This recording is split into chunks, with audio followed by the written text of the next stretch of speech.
Welcome to Astroneer, and actually today the new update for the rails and trains came out, but I will not be covering that today. Today I'm going to be talking about bytes.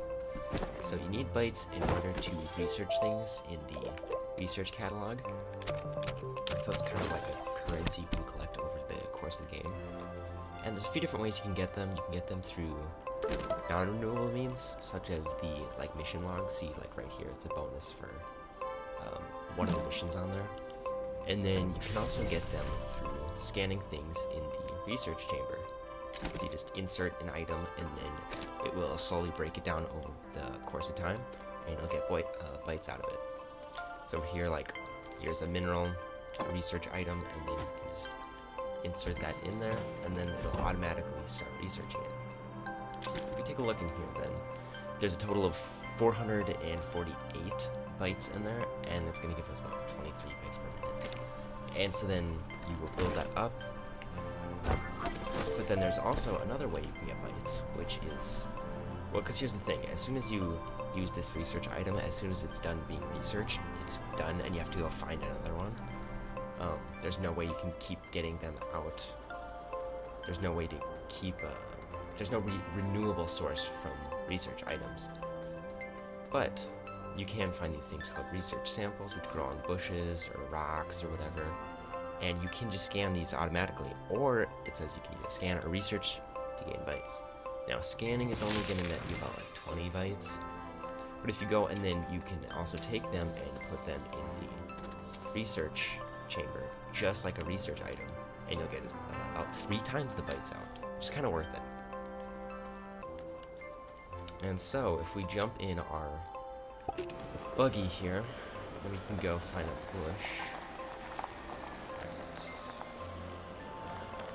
Come on, there's gotta be one nearby. Oh, here we go. Alright.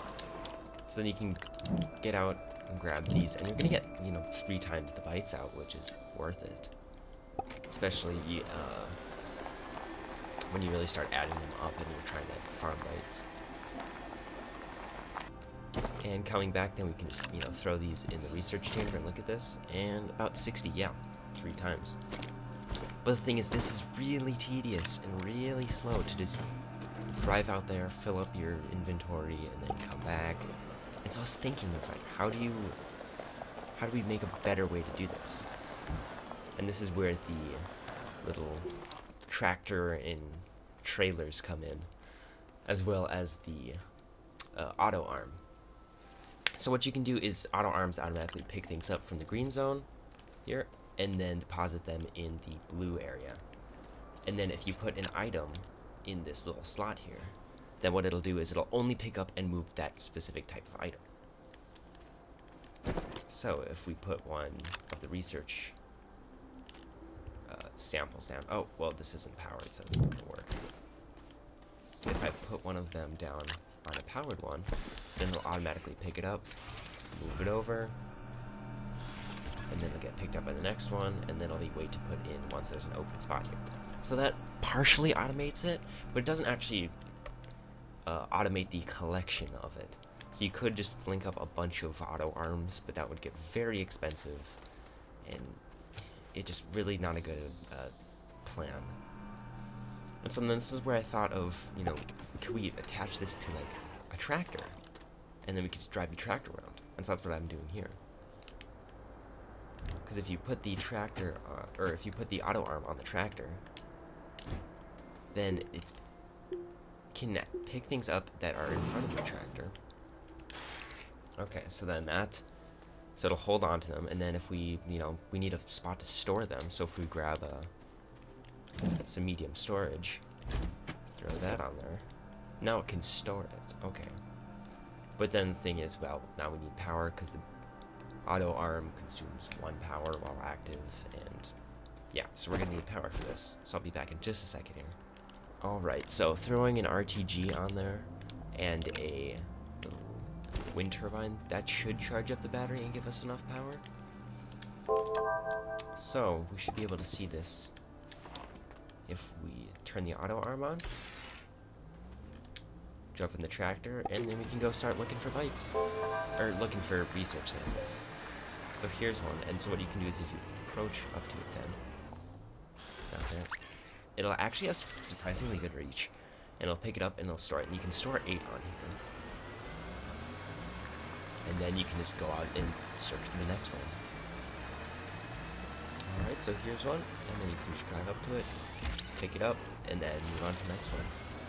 And so, I mean, we could do the math here and figure it out. I mean, it'd be about 60 bytes per research sample, and if we can store, 8, technically 9, because the Autoarm can hold 1. 9 times 6.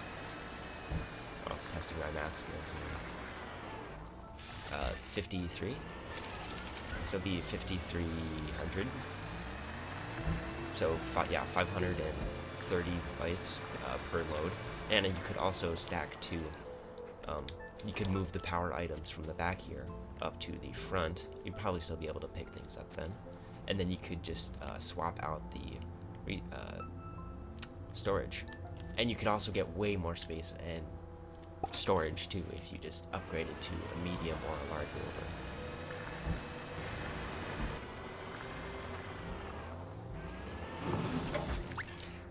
And it can also pick them up from the side. It doesn't necessarily have to be in the front. I mean, the reach on these are pretty good. Right, and we're almost full here. We can only hold on to 2 more.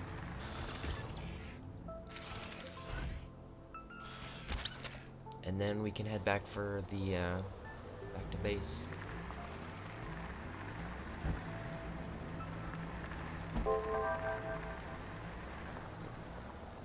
And then what we can do is we can go in there. Yep, and then it will basically pull them off of ours and then start storing them over on the other storage, and then we can just head back off. And so this is actually a decent way to farm. So you can get, I mean, half a kilobyte per load. And then it'll automatically store them here, and then they'll slowly feed into the research chambers once there's time to open them up. Alright, thank you for watching. I don't know if anyone else has done this before. I'd imagine that there'd be someone's tried this before, but I don't know, it's just a cool little thing I found. And I'd like to see other people try and make this process a bit more efficient, to see how far you could take this as an automatic byte farm. I know that one idea could be just taking the plants you grow, because I believe those can give you research items if you harvest them, because then you won't have to rely on, natively occurring bushes and whatever in order to get your samples. You could actually grow them yourself. That'd be an interesting idea.